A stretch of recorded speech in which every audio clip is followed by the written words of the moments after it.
Ce qui on est le 25 août 2022 devant l'ambassade de France, c'est relatif à la visite de Macron en Algérie.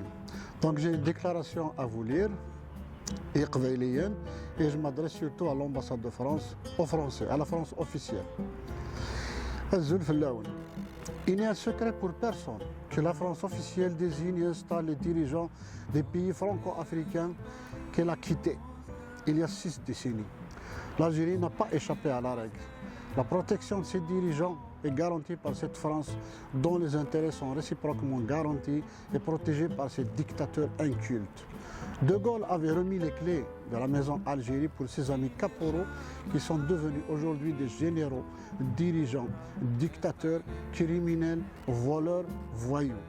La France officielle cautionne la dilapidation des richesses du peuple algérien quand ce n'est pas elle-même qui s'en sert par la complicité de ses amis dictateurs incultes. Les exemples sont nombreux.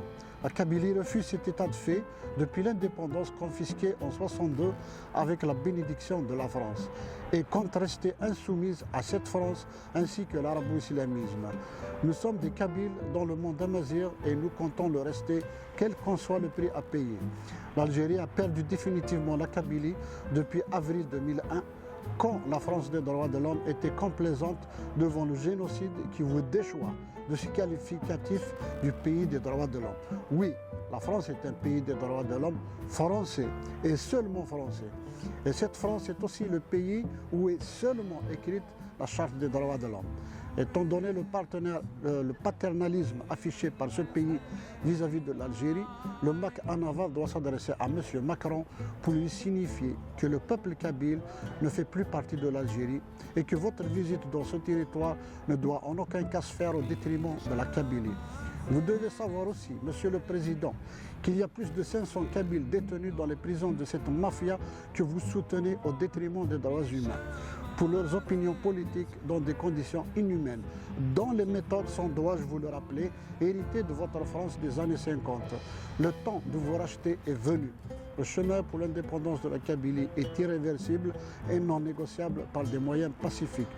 Pour toutes ces raisons, à l'image de votre intervention pour éteindre les feux de Kabylie en août 2021, pour limiter le génocide d'une manière autoritaire et paternelle, pour laquelle nous vous sommes très reconnaissants, nous vous prions de bien vouloir accompagner le MAC en aval à sa tête Farhat Nasser pour concrétiser ce projet d'indépendance du peuple kabyle qui serait une solution salvatrice pour tous les concernés. Aujourd'hui, ce projet est porté par des colombes. Votre faux pas engendrerait la prise du combat par des vautours.